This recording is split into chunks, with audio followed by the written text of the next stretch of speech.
அஸ்ஸலாமு அலைக்கும் வரஹ்மத்துல்லாஹி வபரகாத்துஹு. கண்ணியத்திற்குரிய எல்லாம் வல்ல அல்லாஹு ஜல்ல ஷானஹு தஆலாவின் நல்லடியார்களே, மனக்குழப்பத்திற்கு இஸ்லாம் கூறும் மகத்தான தீர்வு என்ற இந்த தொடரிலே நாம் எல்லாம் 5வது நாளிலே அமர்ந்திருக்கிறோம். இந்த மனக்குழப்பத்தை பொறுத்தவரை எல்லா மனிதர்களும் பாவம் செய்யக்கூடியவர்களாக படைக்கப்பட்டிருக்கிறார்கள். பாவம் செய்யக்கூடியவர்கள் இறைவனுடைய கட்டளைகளை மீறுவதன் மூலமாகவும் பாவம் செய்கிறார்கள். சக மனிதர்களுக்கும் சமுதாயத்திற்கும் துரோகம் செய்வதன் மூலமாக, அவங்களுடைய உரிமைகளை பறிப்பதன் மூலமாகவும் பாவம் செய்யக்கூடியவர்களாக இருக்கிறார்கள். அதாவது மனிதனுக்கு செய்யக்கூடிய பாவங்களையும் நம்ம விட்டு வைப்பது இல்லை, அல்லாஹ்வுக்கு செய்யக்கூடிய பாவங்களையும் நம்ம செய்து கொண்டு இருக்கிறோம். இந்த 2 வகையான பாவங்கள்னாலையும் மனிதன் மன அழுத்தத்துக்கு, மனிதன்னா ஓரளவுக்கு நல்லவனாக வாழணும்னு நினைக்கிற மனிதன், அதிலே மூழ்கி போனவனுக்கு எந்த ஒரு உறுத்தலுமே இருக்காது. கோடி கோடியாக அடுத்தவங்களுடைய பொருளாதாரத்தை சுரண்டுனாலும் ஒரு எறும்பு கடித்த மாதிரியான ஒரு உறுத்தல் கூட இல்லாதவனுக்கு தீர்வு சொல்ல முடியாது.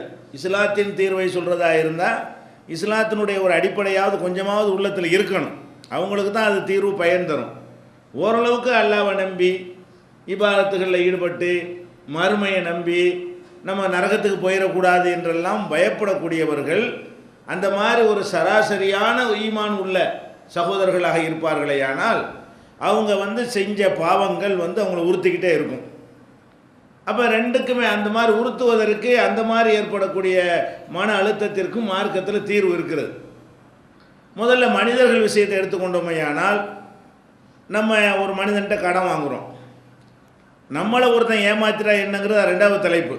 இப்போ நம்ம ஆன்மீக ரீதியாக நம்ம ஒரு ஆள்கிட்ட என்ன செய்தோம், கடனை வாங்கி ஏமாற்றி விட்டோம் என்று சொன்னால் அவன் எங்கே இருக்கான்னு தெரியவே இல்லை, தெரிஞ்சிட்டோம்.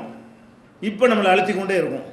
உன்ட்ட கடன் வாங்கணுமே, தருவதாக சொல்லி வாங்கணும், இப்போ கொடுக்கலான்னு பார்த்து ஆளை காணாமே, அன்னைக்கு கொடுக்கக்கூடாதுன்னு நினச்சிக்கிட்டு இழுத்தடிச்சாச்சு. இன்றைக்கு ஒரு வயசு முதிர்ந்த பிறகு நாளைக்கு மௌத்து வந்துடும்னு ஒரு நடுத்தர வயசை தாண்டிய பிறகு அது மாதிரி கவலைப்படக்கூடியவர்கள் நிறைய நம்ம இடத்துல அதை கேள்வியாகவும் கேட்குறாங்க.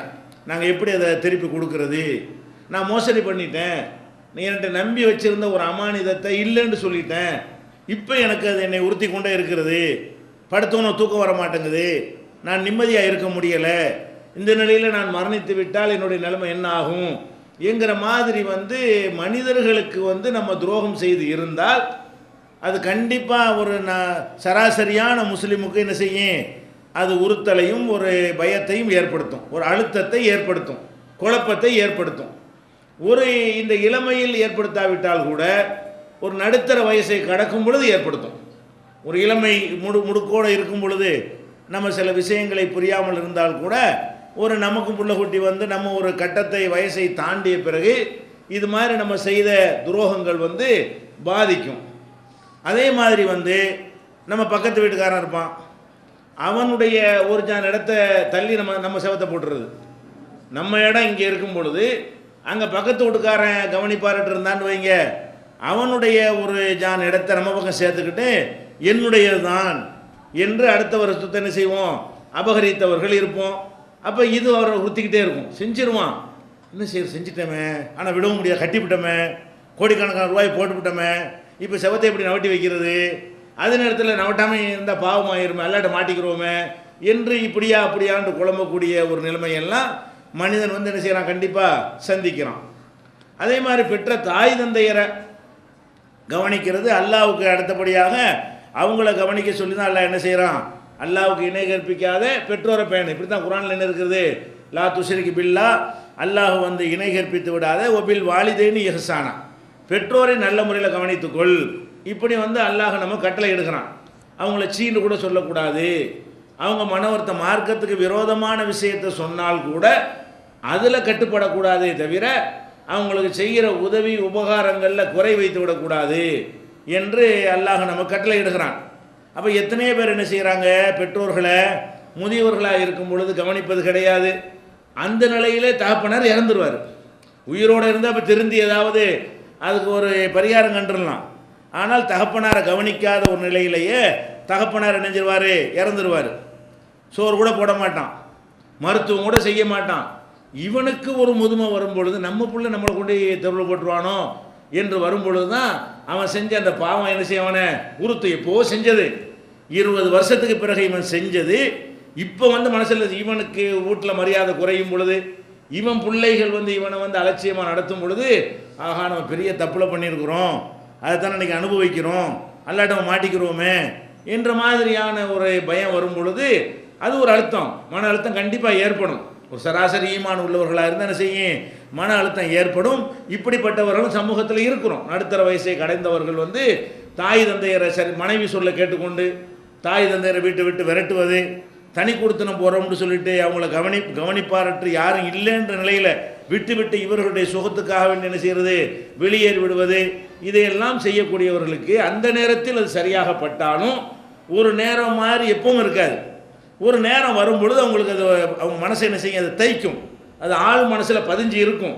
அவங்களுக்கு எப்போ வரும் என்று கேட்டால் எல்லாம் கொஞ்சம் தளர்ந்து போன பிறகு யதார்த்தம் புரிய ஆரம்பிக்கும் பொழுது, நல்லது கெட்டதை சீர்தூக்கி பார்க்க ஆரம்பிக்கும் பொழுது அவங்கள ரொம்ப பெரிய ஒரு பாதிப்புக்கு ஆளாக்கக்கூடிய நிலைமையெல்லாம் ஏற்படும். அதே மாதிரி பொருளாதாரத்தை விட்டுருங்க, ஒரு மனிதனுடைய மான மரியாதையில் விளையாடுறது, அவதூறு சொல்வது, பொய்யாக ஒரு பெண் மீதை இட்டுக்கட்டி சொல்லி குடும்பத்தை நாசமாக்குறது, இப்படியான ஒரு மானம் சம்பந்தப்பட்ட விஷயம் பொருளாதாரத்தை எடுத்துக்கொள்வதுங்கிறதையும் நம்ம செய்வோம். அதே மாதிரி என்னவெல்லாம் செய்வோம், அடுத்தவன் மீது பொய்யாக ஒன்றை பரப்பி விட்டு அதனால் எவ்வளோ பாதிப்புக்கு ஆளாகுவான், சமூகத்தில் கேவலப்பட்டு அசிங்கப்பட்டு பொய் உண்மையாக இருந்தால் அது ஒரு கணக்கு, பொய்யாக ஒருவன் மீது ஏதாவது பரப்பி விட்டோன்னு வைங்க, அவனுக்கு ஏற்படக்கூடிய அந்த இழிவு அவமானங்கள் எல்லாம் ரொம்ப வந்து இடிஞ்சு போயிடுவான். அது எப்போ உறுத்தும் என்று கேட்டால் ஒரு கட்டத்தில் உறுத்தும். ஆஹா நம்ம இப்படி செஞ்சுருக்கக்கூடாது, பெரிய தப்புல பண்ணிட்டோம், அல்லாட்ட மாட்டிக்கிறோமே, அல்லா கேள்வி கேட்பானே என்று நம்முடைய அவதூறுகள் அந்தளவுக்கு பாரதூரமாக இருந்து அதனுடைய பாதிப்புகள் பாரதூரமாக இருக்குமே. ஆனால் அதுவும் என்ன செய்யும், ஒரு மனிதனுடைய உள்ளத்தில் ஒரு உறுத்தலை ஏற்படுத்தும், அழுத்தத்தை ஏற்படுத்தும், குழப்பத்தை ஏற்படுத்தும், அவன் நிம்மதியை குலைக்கும். சராசரி மனிதனை போல் அவனுக்கு என்ன செய்ய முடியாது, எல்லா நேரமும் இயங்க முடியாது. இந்த மாதிரியான பல தவறுகள் நம்ம வாழ்க்கையில் நிகழ்கிறது. இது செய்யாத, இதில் அனைத்தையும் செய்யாட்டாலும் இந்த மாதிரி ஏதோ ஒன்று ரெண்டு செய்யாதவங்க இருக்கவே மாட்டாங்க. தாய்க்கு செஞ்சோம், பொண்டாட்டியை கூட நல்லா சந்தோஷமாக வாழ்ந்து கொண்டிருப்பார்கள். உப்பு சப்பை இல்லாத காரணத்துக்காக வேண்டி உன்னை விவாகரத்து செய்கிறேம்மா, ஒரு பைசா பிரயோஜனம் இருக்காது. அந்த காரணம் அது ஏற்கத்தக்க காரணமாக இருக்காது. சில காரணங்கள் இருக்கிறது, ஒழுக்கக்கடா போயிட்டாங்க, தப்பாக நடந்துட்டாங்க என்ற மாதிரி செஞ்சான்னா அது ரீசன் இருக்கிறது, அவனை உறுத்தாது. ஆனால் சல்லித்தனமான காரணங்களுக்காக வேண்டி கணவன் மனைவி என்ற ஒரு ஒப்பந்தத்துக்குள்ளே இருந்து கொண்டு மனைவிக்கு என்ன செய்கிறது, அவளை கொடுமைப்படுத்துவது, அவளை கடைசியில் டைவர்ஸ் பண்ணி விட்டுவது, அந்த குழந்தைகளை வைத்துக்கொண்டு இந்த பெண்கள் படுற கஷ்டம் இதெல்லாம் அப்போ தெரியாதீங்க. இவருடைய சுகத்துக்கு வேற ஒரு கல்யாணம் பண்ணிக்கிறாரு. எப்போ தெரியும், அது ஒரு கட்டம் வரும்பொழுது என்ன செய்யும், ஆஹா நம்ம பெரிய அநியாயங்களை பண்ணிட்டோம், இந்த மாதிரி மனைவி பெரிய கொடுமை செஞ்சிட்டோமே என்கிற மாதிரியாக வந்து உறுத்தல் வரும். சில பேருக்கு அப்போவே கூட வர ஆரம்பிச்சிடும், செஞ்சுட்டு கொஞ்ச நாள் என்ன செஞ்சிடறேன், நம்ம செஞ்சு சரியாக இருக்குமா, தப்பாக செஞ்சிட்டோமோ என்கிற மாதிரியாக. அது மனைவியாக இருக்கக்கூடியவர்கள் கூட கணவனுக்கு என்ன செய்வாங்க, துரோகம் செஞ்சுட்டு அவங்க பல கொடுமைகளை செய்து அவனை பாதிப்புக்கு உள்ளாக்கி இருப்பார்கள். இப்படி மனிதன் என்ற முறையில் பிள்ளைகள் வந்து தகப்பனுக்கும், தகப்பன் பிள்ளைக்கும், கணவன் மனைவிக்கும், மனைவி கணவனுக்கு, நண்பர்கள் ஒருத்தருக்கு ஒருத்தர் மத்தியில், அண்டை வீட்டாருக்கு மத்தியில், இப்படியாக எல்லா துறையில் பழகும் பொழுது 100% எல்லோருடைய உரிமையை நம்ம வந்து பேணுவது கிடையாது. உரிமையை பறிக்கிறது, லஞ்சத்தை கொடுத்து அவனுக்கு உரியதை நம்முடையது ஆக்குறது, இதெல்லாம் செய்கிறோமா இல்லையா? ஒரு லஞ்சத்தை கொடுத்து இந்த சொத்து யாருடையதுன்னு தீர்ப்பளிக்கிறதுக்காக வேண்டி கோர்ட்டில் போய் லஞ்சத்தை கொடுத்தா என்னவாயிரும், உங்கள் சொத்து ஏன் சொத்து ஆகி போயிடும். அதெல்லாம் கூட செய்து சட்டப்படி எனக்கு தான் சொந்தம் என்று சொல்லக்கூடியவர்களுக்கெல்லாம் உலகத்தில் அவங்களுக்கு சட்டப்படி சொந்தமாக இருந்தாலும் அது மனசில் கண்டிப்பாக அது உறுத்தும், பாதிப்பு ஏற்படுத்தும். சக்கராத்தை அடையும் பொழுதாவது, சாவு நெருங்கும் பொழுதாவது, படுக்கையில் கிடக்கும் பொழுதாவது ஒரு நல்ல முஸ்லீமை உறுத்தும். அப்போ கூட உறுத்தலைன்னு அவன் முஸ்லீம் கிடையாது. அப்போ கூட உறுத்தலைன்னு வைங்க, இவனுக்கு எந்த மருத்துவமும் கிடையாது, இவனுக்கு எந்த தீர்வும் யாரும் சொல்ல இயலாது. அப்போ கண்டிப்பாக அவரவர்கள் செய்கிற செயல்கள் எல்லாம் ஒரு கட்டத்தில் இல்லாவிட்டால் ஒரு கட்டம் உறுத்தும். ஆனால் கண்டிப்பாக இதெல்லாம் வந்து உறுத்தலுக்குரிய காரியம்தான், அதில் எந்த ஒரு டவுட்டும் கிடையாது. இப்போ நம்ம செய்கிற இந்த காரியங்கள் எல்லாம் மன உறுத்தலை ஒருத்தனுக்கு ஏற்படுத்துமையானால் அது தவறா என்று சொன்னால் அது தவறு இல்லை. கண்டிப்பாக என்ன செய்யாது, மன உறுத்தலை ஏற்படுத்தத்தான் செய்யும். மார்க்கும் அப்படி தான் சொல்லுகிறது. மார்க்கம் என்ன சொல்லுது? நீங்கள் ஒரு ஆளுக்கு அநியாயம் செய்தீர்களேயானால், ஒரு அவதூறு சொன்னீர்களேயானால், அவனுடைய சொத்துக்களை பறித்து கொண்டீர்களேயானால், அது இந்த உலகத்தில் நீங்கள் ஜெயித்து விட்டாலும், இந்த உலகத்தில் உங்களுடைய கை ஓங்கி விட்டாலும், அங்கே மறுமை நாளில் அல்லாஹ் வந்து எல்லாருக்கும் நீதி வழங்குறவன். எவனாக இருந்தால், கெட்டவனாக இருந்தாலும் அவன் ஒரு வழக்கை கொண்டு வந்தால் அதுக்கு யார் தீர்ப்பளிக்கணும்? அல்லாஹ் தீர்ப்பளிக்க வேண்டும். அப்போ நம்மளால் பாதிக்கப்பட்டவன் அல்லாட்ட வந்து என்ன செய்வான்? நிற்பான். யா அல்லாஹ், இவன் நல்லா தொழுதான், ஆட்சிக்கெல்லாம் போனான், ஆனால் என்கிட்ட வாங்கின ரூபாயை தரமா ஏமாற்றிவிட்டான் அப்படின்னு அவன் வழக்கு தொடுத்தானே. ஆனால் அது நம்ம மறுமையை பாதிக்குமா பாதிக்காதா? நிச்சயமாக பாதிக்கும்.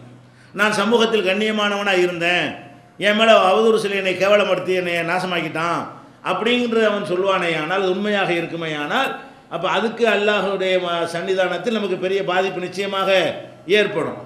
இதே மாதிரி இதை அல்லாஹ்வுடைய ரசூலும் என்ன செய்கிறாங்க? நமக்கு சொல்லி காட்டுறாங்க. எப்படி சொல்கிறாங்க? மறுமை நாளில் வந்து நிற்கும் பொழுது முதல்ல சொல்கிறாங்க, இத்தகி தாவத்தல் மதுலும், பாதிக்கப்பட்டவனுடைய துவாவுக்கு பயந்து கொள். வேறு எவனுடைய துவாவுக்கு நீ பயப்பட தேவையில்லை. எல்லா துவாவும் சமமானது தான். அவுலியா துவா, பெரியார் துவா, மகான் துவான்லாம் ஒன்றும் கிடையாது. ஆனால் யாருடைய துவாவுக்கு பயப்படணும்? நம்மளால் ஒருத்தனுக்கு பாதிப்பு ஏற்படுத்திட்டோம் என்று சொன்னால் அவன் கையை ஏந்த நாட்டு வைங்க, அல்லாஹ் ஏற்றுக்குருவான். கெட்டவனாக இருந்தாலும் சரி, அவன் எவ்வளோ மோசமானவனாக இருந்தாலும் சரி, பாதிக்கப்பட்ட ஒருத்தன் வந்து கையேந்தி விட்டான் என்று சொன்னால் அதுக்கு நீ பயந்துக்க சொல்லிட்டு ரசூல் ஸல்லல்லாஹு அலைஹி சொல்கிறாங்க, ஃபஇன்னஹு லைஸ பைனஹா வ பைனல்லாஹி ஹிஜாப்.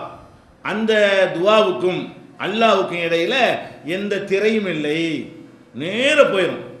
நேரடியான ஹாட்லைனில் என்ன செய்யும்? Direct connection. பாதிக்கப்பட்டவன் கையேந்திட்டான்னு சொன்னால் டைரெக்டாக நேரடியாக அல்லாஹ்விடத்தில் சென்றுவிடும், அந்த துவா அங்கீகரிக்கப்பட்டு விடும் என்று ரசூல் ஸல்லல்லாஹு அலைஹி வஸல்லம் எச்சரிக்கிறாங்க. அப்போ நம்மால் பாதிக்கப்பட்டவன் கையை ஏந்தி இருந்தால் என்ன ஆகும்? கணவனால் பாதிக்கப்பட்ட மனைவி, மனைவியால் பாதிக்கப்பட்ட கணவன், தந்தையால் பாதிக்கப்பட்ட பிள்ளை, பிள்ளையால் பாதிக்கப்பட்ட தந்தை, நண்பனால் பாதிக்கப்பட்ட நண்பன், அண்டை வீட்டுக்காரனால் பாதிக்கப்பட்ட அண்டை வீட்டுக்காரன். இது மாதிரி வந்து நம்ம பாதிக்கப்பட்டவன், யா அல்லாஹ் இப்படி அநியாயம் பண்ணுறானே, இவ்வளோ அக்கிரமம் பண்ணுறானே, கேட்க மாட்டியா? இவனுக்கு தண்டனை கொடுக்க மாட்டியா என்று அவன் கையேந்தி விட்டால் அது பயங்கரமான பாதிப்பை நிச்சயமாக ஏற்படுத்தும். அப்போ இது உறுத்தல் வர்றது தப்பு கிடையாது. இதில் வந்து மனக்குழப்பம் வருதுங்கிற இந்த மாதிரி செஞ்சவங்களுக்கு வருது என்று சொன்னால் வரணும். இந்த உறுத்தல்லாம் என்ன செய்யணும்? தீர்வு தனியாக இருக்கிறது. தீர்வு தான் நம்ம பேசிகிட்டு இருக்கோம். முதல்ல இது மாதிரியான ஒரு உணர்வு வரலாமான்னா வரணும். இந்த மாதிரி ஒரு பயம் என்ன செய்யணும்? எல்லாருக்கும் வரணும். எந்த அளவுக்கு என்று சொன்னால், ஒரு சஹாபி இருந்தார், சயீத் இப்னு ஸைத் இப்னு அம்ர் இப்னு நுஃபைல் என்று அவருடைய பெயர். அவர் என்ன செய்கிறாருன்னா, ஒரு அம்மா, பக்கத்து வீட்டுக்கார அம்மா வந்து இவருடைய சொத்தை தன்னுடையதுங்கிறாங்க. இவருடைய சொத்தை, அவங்களும் சஹாபி பெண்ணு தான், இவங்களுடைய சொத்தை அவங்களுடைய சொத்துங்கிறாங்க. இவர் என்ன செய்கிறாரு? இந்த மாதிரி வழக்கு வந்த உடனே மர்வான்கிறவர்கிட்ட போய் அதை கம்ப்ளைண்ட் பண்ணிடுறாங்க, ஏன் சொத்தை அவர் எடுத்துக்கிட்டாருன்னு சொல்லி இவங்க அந்த சொத்தை தனதாக்கி கொண்டார்கள். அப்போ இவர் என்ன செஞ்சார்? விட்டுருங்க, அந்த சொத்தை என்னுடையதுன்னு அந்த அம்மா சொல்லுதில்ல, விட்டுருங்க. ஏன்னா ரசூல் ஸல்லல்லாஹு அலைஹி வஸல்லம் சொல்லியிருக்கிறாங்க, யார் ஒருத்தன் ஒரு ஜான் அளவுக்கு அடுத்தவன் சொத்தை எடுத்துக்கொள்கிறானோ அவனுக்கு 7 பூமி அளவுக்கு அவனை இழுத்து வரும்படி அல்லாஹ் என்ன செய்வான்? மறுமை நாளில் அவனை காட்டுவான். இழுக்க முடியாமல் இழுத்துக்கிட்டு வர்ற மாதிரி ஒரு தண்டனையை கொடுப்பான். அங்கே பார்த்துக்கிறேன் அப்படின்னு சொல்லிட்டு, அங்கே பார்த்துட்டு சும்மா அப்படி இருக்கல அவர், அங்கே பார்த்துன்னு சொல்லிட்டு என்ன செய்கிறாருன்னா, இங்கே ஏதாவது கூட நல்லா கேட்குறாரு. நான் அங்கே பார்த்துக்கிறேன், அவளை விட்டுருங்கன்னு சொல்லிட்டு, இறைவா இந்த பொம்பளை வந்து உண்மை சொல்லாமல் பொய் சொல்லி என் சொத்தை அபகரித்து இருந்தால் இவளை வந்து கண்ணும் தெரியாமல் ஆக்கி, இவ வீட்டிலேயே இவளுக்கு புதைகுழியை உண்டாக்கு, கபரை உண்டாக்கு அப்படின்னு சொல்லி என்ன செய்கிறாரு? ஒரு துவாவும் செஞ்சிடுறாரு. இது ஊருக்கே தெரிகிற அளவுக்கு என்னவாயிடுச்சு? பிரபல்யமான அளவுக்கு போயிடுச்சு இந்த சம்பவம். கடைசியில் என்ன ஆச்சுன்னா, அந்த அம்மா ஒரு குறிப்பிட்ட காலத்துக்கு பிறகு கண்ணு தெரியாமல் போய், அப்போ ரொம்ப கஷ்டப்படும் பொழுது அவங்களே சொல்லியிருக்கிறாங்க, நான் ஒரு அநியாயம் பண்ணிட்டேன், இந்த சாயிதுடைய துவா என்னை பெருசாக பாதிச்சிருச்சு. அவர் அல்லாட்ட கேட்டார்ல, அந்த பாதிப்புனால இப்போ நான் வந்து குருடியாக கண் தெரியாமல் என்ன செய்கிறேன் இருக்கிறேன் என்று அவங்க உணர்கிற அளவுக்கு பிரசித்தமான சம்பவம் இது மார்க்க ரீதியான ஹதீஸ் இல்லாவிட்டாலும் கூட ரசூல் ஸல்லல்லாஹு அலைஹி வஸல்லம் அவங்களுடைய காலத்திற்கு பிந்தி நடந்த சம்பவமாக இருந்தால் கூட அந்த பாதிப்புகள் வந்து இவர் துவா செஞ்சது இதே மாதிரி துவா செய்கிறாரு, அது மாதிரி நடக்கிறது. இது அவ்வளவுக்கு நீங்கள் போக வேண்டியதில்லை, நம்ம கண்ணு முன்னாடியே பார்க்கலாம். பாதிக்கப்பட்ட ஒருத்தன் அந்த கோபத்தில் ஏதாவது சொல்கிறான்னு வைங்க, அப்படியே ஒரு 5 வருஷம் 10 வருஷத்தில் உலகத்தில் என்ன செய்யும், நம்ம கண் முன்னாடியே ஏதாவது ஏற்படுவது நீங்கள் பார்க்குறீங்க. பாதிக்கப்பட்டவன் நொந்து போய், ஏன்னா பெரிய இடத்துல முறையிட்டுறான்லவ, பெரிய இடத்துல முறையிடும் பொழுது எந்த திரையும் இல்லைன்னு சொன்னால் அது எல்லாம் ஏற்றுக்கிட்டு ஏதாவது நியாயம் வழங்குவானா இல்லையா? அந்த மாதிரி உலகத்துலையும் நடந்துவிடும். அந்த ஒரு பயமும் மனுஷனுக்கு ஒரு எதாவது ஆயிருமோ, நம்ம கண்ணு தெரியாமல் போயிடுமோ, செவுடனா போயிடுவோமோ, ஊமையாக போயிடுவோமோங்கிற பயமெல்லாம் என்ன செய்யும், வரும். அப்படி வராட்டா கூட மறுமையில் மாட்டிக்கொள்வோமோ என்ற மாதிரியான பயமும் மனுஷனுக்கு என்ன செய்யும், வரும். ஜெயித் இப்னு அம்ருடைய சம்பவம் முஸ்லீமில் 4218வது ஹதீஸில் இருக்கிறது. அப்போ இது மாதிரியான ஒரு பாதிக்கப்பட்டவங்களுடைய பத்துவாவுக்கு பயந்து கொள்ளுங்கள் என்று மார்க்கம் சொல்கிற காரணத்தினால இது மாதிரி உறுத்தல்கள் நமக்கு வரும், மன அழுத்தம் ஏற்படும். இதுக்கு என்ன தீர்வு என்ன? இப்படி மன அழுத்தத்தில் உட்கார்ந்துக்கிட்டு இருக்கிறதா? கொஞ்சம் மனசு வச்சோமையானால் இந்த மனக்குழப்பத்தை தீர்த்திடலாம். கொஞ்சம் மனசு வைக்கணும், கொஞ்சம் அல்லாஹ்வுடைய பயத்தை முன்னிறுத்தி என்ன செய்யணும், கொஞ்சம் மனசு வைத்தோமையானால் நம்ம அதற்கு தீர்வு கண்டுவிடலாம். அது என்ன தீர்வு? நபிகள் நாயகம் ஸல்லல்லாஹு அலைஹி வஸல்லம் சொல்கிறாங்க, யாராவது தன்னுடைய சகோதரனுக்கு ஏதாவது ஒரு அநியாயம் செய்திருந்தால், எந்த ஒரு சகோதரனாவது எந்த ஒரு சகோதரனுக்காவது பொருளிலேயோ வேற ஏதாவது மான மரியாதையிலேயோ அநியாயம் செய்திருப்பீர்களேயானால் இன்றைய தினம், அப்படி சொல்கிறாங்க, இன்றைய தினம் அதை வந்து அவனிடத்தில் சென்று அவன்கிட்ட மன்னிப்பு கேட்டுக்கொள்ளட்டும், அதுக்கு பிராயச்சித்தம் தேடிக்கொள்ளட்டும். இல்லை என்று சொன்னால் அங்கே வந்து என்ன கிடைக்காது, மறுமையில் ஒன்றும் கிடைக்காது என்று நபிகள் நாயகம் ஸல்லல்லாஹு அலைஹி வஸல்லம் அவர்கள் இதான் அதுக்குரிய பரிகாரமாக சொல்லித்தர்றாங்க. ஏதாவது இருக்குமையானால் அல்லாஹ்விடத்தில் சென்று என்ன செய்யணும், அந்த மனுஷன்கிட்ட போய் திர்ஹமும் காசுலாம் வேலை செய்யாது, பணம்லாம் செல்லாது. அந்த நாள் வருவதற்கு முன்னாடி இந்த அப்போ அவன்கிட்ட 1000 ரூபா கடன் வாங்கிட்டு ஏமாற்றிவிட்டேன், இந்த ரூபாய் வச்சுக்க, இதோட பஞ்சாயத்தை முடிச்சிக்க, ஒரு ஜான் இடத்த எடுத்துக்கிட்டேன், இந்த ஒரு ஜான் இடம் எனக்கு பெருசு இல்லை, நான் அல்லாட்ட மாட்டிக்கிற கூடாது, இடிச்சிடுறேன், நீ உன் இடத்த கட்டிக்க. இதுக்கு மனசு வரணும். வரலைன்னா அது தீராது. இதுக்குள்ள மருந்து இதுதான் தெரிஞ்சுக்கிட்டு அதை சாப்பிட மாட்டேன்டா, நம்ம ஒரு தவறு செஞ்சிட்டோம், அதுக்கு மனசை உறுத்திக்கிட்டே இருக்குது, அழுத்திக்கிட்டே இருக்கிறது. அதுக்கு மருந்தையும் மார்க்கம் சொல்லித்தருது. என்ன மருந்து? மனிதனுக்கு நீங்கள் அநியாயம் பண்ணீங்கன்னு சொன்னால் மனுஷனுக்கு நியாயம் வழங்கிருங்க, நேர போய் பேசிடுங்க. உங்களுடைய சுய கௌரவம், வரட்டு கௌரவம், இவ்வளோ நாள் நம்முடைய இதுன்னு சொல்லிட்டோமே, நம்ம பெருமை என்ன ஆகுறது, நம்மளை பொய்யன்னு எல்லாம் நினைப்பாங்களேன்னா இன்னும் அழுத்தம் கூட்டிகிட்டே தான் போகும். பொய்யன்னு மற்றவன் நினைக்கிறது மேட்ரா, நீ மறுமையில் மாட்டிக்கொள்ளக்கூடாது என்று ஒரு சுமை உன்னை அழுத்தி கொண்டிருக்கிறத, அந்த சுமையை இறக்கி வைக்கிறது நல்லதா? இந்த மருந்தை உட்கொள்வதற்கு நம்ம தயாராக இருந்தோமையானால் அவங்களுக்கு மன அழுத்தம் வராது. அவதூறு சொன்னீங்களா, போய் நேராக போய் நான் தெரியாமல் சொல்லிட்டேன், இதில் கௌரவம் என்ன பார்க்குறீங்க, அன்னைக்கு ராத்திரி படுங்க, ஒரு அழுத்தம் இருக்காது. யாரை பற்றி அவதூறு சொன்னீர்களோ அவரிடத்துல போய் நேரடியாக பேசி நான் அந்த மாதிரி செஞ்சிட்டேன், என்னை மன்னிச்சுக்கிறங்க, அப்புறம் அழுத்தம் வருமா, உறுத்தல் வருமா? மார்க்கமே இப்படி சொல்லிட்டதுனால அல்லாஹ் கேட்பான் அதை பற்றி? மார்க்கம் தானே இப்படி சொல்லித்தருது. மார்க்கத்தில் இந்த வழிமுறையை சொல்லி தந்திருக்கும் பொழுது நீ ஏன்டா அவதூறு பண்ண நல்லா கேட்க மாட்டான். எங்களுக்குள்ள பஞ்சாயத்தை முடிஞ்சு போச்சே அப்படின்னு அல்ல என்ன செய்வான், எடுத்துக்கிடுவான், அதுக்குள்ளே நான் தலையிட மாட்டேன்ருவான். அப்போ அந்த மாதிரி பொருளாதாரத்தை மோசடி செய்கிறவன் என்ன செய்கிறான்னா, மோசடின்னு தெரியுது, பல கோடிகளுக்கு அதிபதி ஆயிடுவான். 1000 ரூபாய்க்கு கொடுக்குறது பெரிய மேட்டராக இருக்காது, வரட்டு கௌரவம் தடுக்கும்.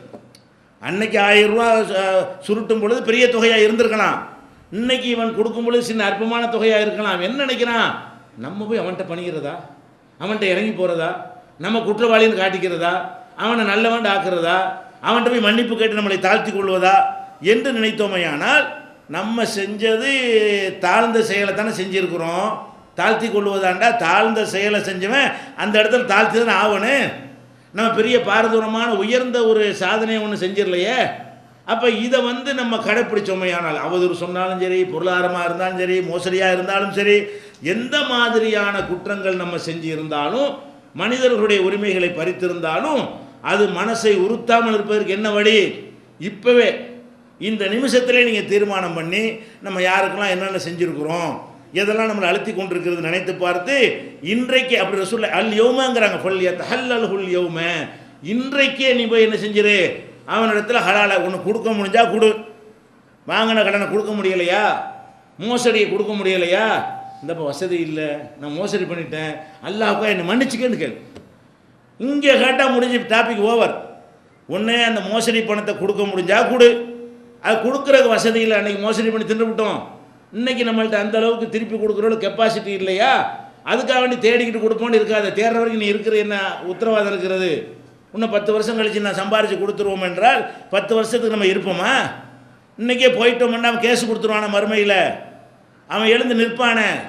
அப்போ நம்ம என்ன பண்ணானே, உடனே போய் அவங்கள சந்தித்து என்ற வசதிலாம் இல்லை, ஒரு காலத்தில் உன்னை ஏமாற்றி விட்டேன், கண்டிப்பாக நான் தரேனே, அல்லா வசதியை தந்தா எப்படியும் தந்துடுறேன். ஒரு வேளை தரலைன்னு சொன்னால் நீ என்னை மன்னிச்சிரு, மறுமையில் உன்னை எந்த ஒரு வழக்கும் போட்டுறாத, அல்லா முன்னால் என்னை குற்றவாளி ஆக்காதே என்று சொல்லி பார்த்தால் இது தவிர வேறு ஏதாவது தீருமா? இந்த மன அழுத்தத்திற்கு இந்த மருந்தை தவிர வேறு எந்த மருந்தாக கொடுக்க முடியுமா? வேறு என்ன மாதிரி நீங்கள் அறிவுரையை சொல்லி அதெல்லாம் அலட்சியம் எல்லாரும் செய்கிறதா அலட்சியப்படுத்திட்டு போனாலும் முடியாது. நம்மளை உறுத்திக்கிட்டே தான் இருக்கும், அதை அரித்து கொண்டு தான் இருக்கும், நம்மளை பாதித்து கொண்டு தான் இருக்கும். இதை பார்க்கணும். இன்னும் சொல்ல போனால் மோசடியை விடுங்க, ஒரு கடன் இருக்கிறதுல சின்ன தப்பு. இது கடன்கிறது நம்ம தெரியாமல் அறியாமல் எடுக்கிறது இல்லை. ஒரு ஆள்கிட்ட போய் அவனை விரும்பி நமக்கு தர்றான், ஒரு 1000 ரூபா தாங்கன்னு கேட்குறோம். மோசடிங்கிறது தெரியாமல் எடுத்துக்கிறது, ஏமாத்துறது. கடன்கிறது என்னது?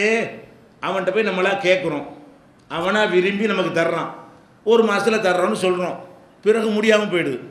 இது பெரிய பெரிய அளவில் இது பாவம் வரப்போகிறது இல்லை. ஆனால் ரசூல் ஸல்லல்லாஹு அலைஹி வஸல்லம் சொல்கிறாங்க, யுகுஃபருல் ஷஹீதி குல்லு தம்பின் இல்லத்தைன். ஒருத்தன் ஷஹீத் ஆகிவிட்டான் என்று சொன்னால், அல்லாஹ்வுடைய பாதையில் உயிரை கொடுத்து விட்டான் என்று சொன்னால் எல்லா பாவமும் மன்னிக்கப்படுது, கடன் மன்னிக்கப்படாது. கடன்கிறதே கடன் மோசடிலாம் மன்னிக்கப்பட அர்த்தம் கிடையாது. உள்ளதுலேயே அடுத்தவனுக்கு செய்கிற பாவத்தில் சின்ன பாவம் எதுன்னு கேட்டால் வாங்கின கடனை கொடுக்காமல் இருக்கிறது தான். இது மோசடியிலையோ துரோகத்திலேயோ ஏமாத்துறது அளவுக்கு பெரிய விஷயம் கிடையாது. ஆனால் கடன்காரனாக இருந்து நீ உயிரையே தியாகம் பண்ணாலும் சரி அது மன்னிக்க முடியாது. ஏன்? அது வேறு மனுஷன் மேட்டர். நான் எப்படி மன்னிப்பேன்? அல்லாஹ் சொல்லிடுவான், நான் எப்படி போய் உன்னைய மன்னிக்கிறது? நீ ஒரு ஆள்கிட்ட கடன் வாங்கியிருக்கிற, அவன் என்கிட்ட வந்து நியாயம் கேட்பான், அவனுக்கு நான் நியாயம் வழங்கணுமா? நான் எப்படி என்ன செய்ய முடியும்? நான் ஒரு ஆதில், நான் நேர்மையானவன், நான் நீதியாக தீர்ப்பளிக்கிறவனாக இருக்கும் பொழுது இந்த மனிதனுக்கு நான் நீதி வழங்கி ஆகணும் என்று வாங்கின கடனுக்கு கூட என்ன இல்லை, மன்னிப்பு இல்லை என்று சொன்னால் அதை தாண்டி செய்யக்கூடிய துரோகங்கள்லாம் என்ன கதிக்கு ஆளாகிறது? ஒரு மனிதர் வர்றார், ரசூல் ஸல்லல்லாஹு அலைஹி வஸல்லம் வர்றார், வந்து அல்லாஹ்வுடைய தூதரே, மனுஷன் செய்கிற செயலில் நல்ல செயல் எது? அல்லாஹ்வுடைய பாதையில் உயிரை கொடுக்கறது. உடனே அவர் கேட்குறாரு, அப்போ வந்து நான் வந்து அல்லாஹ்வுடைய பாதையில் உயிரை கொடுத்து விட்டால் நான் வந்து சொர்க்கம் போயிடுவேனா அப்படின்னு அவர் கேட்குறாரு. அப்போ ரசூல் ஸல்லல்லாஹு அலைஹி சொல்கிறாங்க, நீ சகித்து கொண்டு நன்மை எதிர்பார்த்து உயிரை கொடுத்துருந்தாயானால் கண்டிப்பாக நீ சொர்க்கம் போவ அப்படிங்கிறாங்க. அவர் திரும்பி போங்க கூப்பிட்றாங்க, திரும்பி போகிறார், இங்கே வா, என்ன கேட்ட இன்னொரு கேளுங்கிறாங்க. அவர் என்ன கேட்டார்னா, அல்லாஹ்வுடைய பாதையில் நான் கொல்லப்பட்டால் எனக்கு சொர்க்கம் நிச்சயமானு கேட்குறாரு. ரசூலுல்லாஹ் என்ன செய்கிறாங்க, ஆமாம் நிச்சயங்கிறாங்க. சொல்லிட்டு போனால் கூப்பிட்டுங்க இன்னொரு தடவை கேளுங்கிறாங்க. அவர் மறுபடியும் கேட்குறாரு, சொர்க்கம் நிச்சயம்தான், ஆனால் கடன் வாங்கியிருந்துட்டு வை, அப்போ உனக்கு நிச்சயம் கிடையாது, அது வந்து மன்னிக்கப்படாது கூப்பிட்டு சொல்கிறாங்க. அப்போ அல்லாஹ் சம்பந்தப்பட்ட விஷயத்தை தான் மன்னிப்பானே தவிர மனிதர் சம்பந்தப்பட்ட ஒரு விஷயத்தை வந்து அல்லாஹ் மன்னிக்கவே மாட்டான். இப்படி நபிகள் நாயகம் ஸல்லல்லாஹு அலைஹி வஸல்லம் அவர்கள் அந்த மனிதருக்கு சொல்கிறார்கள் என்று சொன்னால் அப்போ நம்ம என்ன நிலைக்கு ஆகுறது? அதைத்தான் சொல்கிறாங்க ரசூல் ஸல்லல்லாஹு. அந்த ஹதீஸ்கள்லாம் பாருங்கள், மன் கானத் லஹு மதுலமத்துன் லி அஹீஹி, ஒருவன் தன் சகோதரனுக்கு அநீதிழைத்திருப்பானேயானால் மின் இர்லிஹி அவ் மாலிஹி, அது பொருள் சம்பந்தப்பட்டதாக இருக்கட்டும், மானம் மரியாதை சம்பந்தப்பட்டதாக இருக்கட்டும், ஒரு அநீதிழைத்திருப்பானேயானால் ஃபல்யதஹல்லல்ஹு மின்ஹுல் யௌம், இன்றைக்கே அதற்கு பிராயச்சித்தம் தேடிக்கொள்ளட்டும், அவனிடத்திலே போய் இன்றைக்கே பிராயச்சித்தம் தேடிக்கொள்ளட்டும். கபுல அல்லாஹ் யகூன தீனாரும் வலா திர்ஹமுன், காசு தங்க வெள்ளி காசுகள் எல்லாம் பயன்படாத நாள் இருக்குது, அந்த நாள் வருவதற்கு முன்னாடி இப்போவே திருத்திக்க. அங்கே போய் காசு கொடுத்து சரி பண்ண முடியாது. ரூபாய் கேட்டவன் இந்த ரூபான்னு எடுத்து கொடுக்க முடியுமா? அப்போ வெள்ளி காசு தங்க காசு ரூபாய் நோட்டுகள் எல்லாம் பயன்படாத நாள் இருக்குது, அதுக்கு முன்னாடி செய்து கொள். இன்கான லஹு அமலும் சாலிஹுன், இவனிடத்தில் நல்ல செயல் ஏதாவது இருக்குமேயானால் உஹீத மின்ஹு பி கத்ரி மதுலமத்திஹி, இவன் செஞ்ச அநியாய அளவுக்கு அந்த நல்ல செயல் பிடுங்கப்படும். ரசூலுல்லாஹ் சொல்கிறாங்க, இங்கே நீ சரி செய்யாமல் போனால், நீ ஒரு ஆளுக்கு அநியாயம் செஞ்சுட்டு போனால் அதுக்கு அல்லாஹ் ஒரு கணக்கு வச்சுருப்பான், இந்த அநியாயத்துக்கு இவ்வளோ மார்க்கு, இந்த அநியாயத்துக்கு மைனஸ் மார்க்கு, இந்த அநியாயத்துக்கு இவ்வளோ மைனஸ் மார்க்குன்னு என்ன செய்வான், அல்ல ஒரு கணக்கு பண்ணி வச்சுருப்பான். அப்போ நம்ம ஒரு ஆள்கிட்ட கடன் வாங்கிட்டு போயிட்டோமா, இத்தனை ரூபா கடன் வாங்கிட்டோமா, இவனு ஒரு 6 மாதம் தொழுகையை பிடிச்சி அவனுக்கு கொடு. 6 மாதம் கஷ்டப்பட்டு நம்ம தொழுதுருப்போம், அந்த தொழுகையுடைய நன்மையை பிடிங்கி என்ன செய்வான்ல அவனுக்கு கொடுன்றுவான். இன்னொருத்தர் எந்திரிச்சிட்டு கேட்பான், எனக்கு 2000 ரூபா தரணுமே, 1 வருஷம் தொழுகை அவனுக்கு கொடு. இன்னொருத்தர் எந்திரிச்சு என்ன செய்வான், என் மேலே அவதூறு சொன்னான் அதுக்கு, அப்போ அதுக்கு வந்து அதை கொடு, இது கொடு, நோம்பை கொடு, ஜக்காத் எல்லாம் கொடு. கடைசியில் பார்த்தா முட்டை. அப்படி சொல்கிறாங்க ரசூல் ஸல்லல்லாஹு அலைஹி வஸல்லம். எப்படி நம்ம ஆயிடுவோம்? மனிதனுக்கு அநீதி இழைத்தவனாக போய் நின்றோமையானால் அவனுடைய அநீதிக்கு தக்கதுக்கு எல்லாம் என்ன கணக்கு வச்சு நம்ம தெரியலை, அவன் ஒரு கணக்கு வச்சுருப்பான். இவ்வளோ இந்த விஷயத்துக்கு இவ்வளவு மார்க் எடுக்கலாம், இவ்வளோ அமலை எடுத்துக்கொள்ளலாம், எல்லாம் ஒரு கணக்கு போட்டிருப்பான். அப்போ அந்த மாதிரி உஹீத மின்ஹு பி கத்ரி மதுரமத்திஹி, அவனுடைய அநீதிக்கு ஏற்றவாறு அவனுடைய நன்மைகள் எடுக்கப்படும். ஒ இல்லம் தக்குன் லஹு ஹசனாத், இவன்கிட்ட நன்மையே இல்லைன்னு வைங்க, அநியாயம்ன்ற அல்லாவுக்கும் ஒன்றும் செய்யலை, மனுஷனுக்கு அநியாயம் செஞ்சுருக்கான், ஒரு நன்மையும் இல்லாமல் போகிறான். அப்படி போனால் கூட அல்லாஹ் விடுவானோட விட மாட்டான். என்ன செய்வான்? உஹீத மின் செய்யாத்தி சாஹிபிஹி, யாருக்கு இவன் அநியாயம் செஞ்சானோ அவனுடைய பாவங்களை எல்லாம் எடுப்பான், எடுத்து ஃபஹுமில் அலைஹி இவன் தலையில் வைப்பான். இவனே ஏற்கனவே 100 மூட்டை வச்சுக்கிறான், பாவ மூட்டை, அதுக்கே எங்கே போகிறேன்னு தெரியல, அதில் 2 மூட்டைக்கு இவன் கையில் வை, இவன் தலையில் வை, அவன் செஞ்ச பாவ மூட்டையில் 2 மூட்டையை 102 மூட்டையாக சுமக்கட்டுன்றான்ல. புகாரியில் 2449, 6534 இந்த ஹதீஸில் இடம்பெற்றிருக்கு. அப்போ இதில் என்ன வழங்குகிறோம்? மனிதனுக்கு நம்ம எந்த விதத்தில் பாவம் செஞ்சிருந்தாலும் அங்கே எது பிடுங்கப்படும்? அமல் தான் பிடுங்கப்படும். மறுமையில் எவ்வளோ கஷ்டப்பட்டு ஒரு நோன்பு வைக்க எவ்வளோ கஷ்டம், சும்மா சாதாரண விஷயமா உண்ணாமல் பருகாமல் இருக்கிறமே, லட்டு மாதிரி 1 மாதம் நோம்பு தூக்கி கொடுத்துருவான்ல. ஒரு ஏதோ ஒரு கடன் வாங்கிட்டு ஏமாற்றிட்டு போனோம்னா 1 மாதம் நோம்பு ஒரு 1000 ரூபாய்க்கு சரியாக போயிடும். எந்த நிலைக்கு ஆகுறது? நம்ம மறுமையிட எப்படி வெற்றி பெறுவது? மனிதனுடைய ஹக்குகளுக்கு எல்லாம் ஒன்று ஒன்றா பிடிங்கி கொடுத்தானே, ஆனால் எல்லாம் போயிடும். அப்போ நன்மை இல்லாமல் 0வாக இருக்கும் பொழுது அதோட விடாமல் என்ன செய்யறான், அடுத்தவன் செஞ்ச பாவத்தை இன்றைக்கி நம்ம தள்ளதுக்கு வச்சான்னு சொன்னால் அப்போ நமக்கு எது என்ன ஆகும்? அதில் பாதாளத்துக்கு போய்விடும் என்று நபி ஸல்லல்லாஹு அலைஹி வஸல்லம் அவர்கள் இதை எச்சரிக்கிறாங்க. இன்னொரு தடவை சொல்கிறாங்க, இது பரிகாரம் சேர்த்து சொல்கிறாங்க. என்ன பரிகாரம்? உடனே கொடுத்துரு, எதுக்கு வச்சு அடுத்தவனுடைய மான மரியாதையில் நீ எதுக்கு விளையாண்டுட்டு இருக்கிற? ஒரு தடவை கேட்குறாங்க, ஹல் ததுரூன மணில் முஃப்லிஸ், அனைத்தையும் இழந்தவன் யார் தெரியுமா? முஃப்லிஸ்னா அந்த திவால் அவர்னு சொல்கிறாங்க இல்லையா, மஞ்சள் நோட்டீஸ் விடுறான, அதுக்கு தான் முஃப்லிஸும்பாங்க. அப்போ ரசூல் ஸல்லல்லாஹு அலைஹி வஸல்லம் கேட்குறாங்க, ஹல் ததுரூன மணில் முஃப்லிஸ், அனைத்தையும் இழந்தவன் யார் என்று தெரியுமா? நிறைய வச்சு இருந்து அப்புறம் எல்லாத்தையும் இழந்துட்டான அவன் யார் தெரியுமான்னு கேட்குறாங்க. அப்போ சஹாபாக்கள் சொல்கிறாங்க, மல்லா திர்ஹமலஹு வலாமத்தா, யார்கிட்ட வந்து காசு இல்லையோ, யார்கிட்ட செல்வம் இல்லையோ அவன் தான் யார்? முஃப்லிஸு. அதுதான் உலகத்து வழக்கம். ஒன்றும் இல்லாதவன் யாருக்கிட்ட என்ன சொல்லுவீங்க? சோத்துக்கு வழி இல்லாதன்னு சொல்லுவீங்க, நம்ம காலத்தில் சொல்லுவோம். அதை வந்து ரசூல் ஸல்லல்லாஹு அலைஹி வஸல்லம் அதை எப்படி சொல்கிறாங்க? யார்கிட்ட காசு பணம் இல்லையோ அவன் தான் முஃப்லிஸுங்கிறாங்க. அப்போ ரசூல் ஸல்லல்லாஹு அலைஹி சொல்கிறாங்க, இன்னல் முஃப்லிஸ மின் உம்மத்தி, என்னுடைய உம்மத்தில் முஃப்லிஸ் என்பவன் இவன் இல்லை, வேற ஒருத்தன். நீங்கள் முஃப்லிஸு ஒன்றும் இல்லாதவன் இவனை நினச்சிக்கிட்டு இருக்கிறீ. அது யாருன்னு கேட்டால், யஅதி யௌமல் கியாமத்தி பி சியாமின், கியாம நாளையில் நிறைய நோன்பு நோற்றவனாக வருவான். ஓ சலாத்தின், நிறைய தொழுகையை சுமந்து கொண்டு வருவான். ஓ ஜக்காத்தின், நிறைய ஜக்காத்து கொடுத்து அந்த நன்மைகளை வர மூட்டை மூட்டையாக சுமந்து கொண்டு வருவான். அதே நேரத்தில் ஓ யஅதி கது சத்தம இருளஹாதா, இவனுடைய மானத்தோடு விளையாடி இருப்பான். ஒருத்தனை சொல்லி காட்டி அவனுடைய மானத்தோடு விளையாடி இருப்பான். ஓ கதபஹாதா, இவன் மேலே அவதூறு சொல்லியிருப்பான். அவன் மானத்தை விளையாடி இருப்பான், இவன் மேலே அவதூறு சொல்லியிருப்பான். ஓ அக்கலை மாலஹாதா, அவனுடைய சொத்தை சாப்பிட்ருப்பான். இப்படி ஒரு மக்களுக்கு எல்லாத்தையும் செய்து விட்டு, ஆனால் தொழுகை நோம்புல பறக்கத்தான் இருக்கும். நிறைய தொழுகை, நிறைய நோன்பு, நிறைய ஜக்காத்து, நிறைய நன்மைகள் நிறைய எடுத்துக்கிட்டு வர்றான். ஆனால் என்ன செஞ்சிருப்பான்? அவனை திட்டியிருப்பான், இவனை ஏசியிருப்பான், அவதூறு சொல்லியிருப்பான். இது மனுஷனுக்கு செய்கிற குறையில் ஒரு குறை வைக்காமல் செஞ்சுருப்பான். இந்த மாதிரி வந்த உடனே ஆளை உட்கார வச்சு என்ன செய்வான்? அல்லாஹ் என்ன செய்வான்னா, பொய் குத்தசு ஹாதா மின் ஹசனாத்திஹி, இவனுடைய நன்மைகளிலிருந்து அவனுக்கு கணக்கு தீர்க்கப்படும். இவன் செஞ்ச தொழுகை நோன்பு நிறைய சுமந்து கொண்டு வர்றான் இல்லையா, அதை கொண்டு கணக்கு தீர்க்கப்படும். ஹாதா மின் ஹசனாத்திஹி, அவனுக்கு அதிலிருந்து தீர்க்கப்படும், அவனுக்கு தீர்க்கப்படும், ஒருத்தருக்காக தீர்க்கப்படும். கடைசியில் என்னவாயிரும்? ஃபுனியத் ஹசனாத்துஹு, எல்லா நன்மையும் முடிந்து விட்டது என்று சொன்னால் டேலி ஆகிடுச்சுன்னா பரவாயில்லை, அதுக்கு மிஞ்சி இருக்குன்னு வைங்க, அமலுக்கு மேலே அநியாயம் ஜாஸ்தியாக இருக்குது.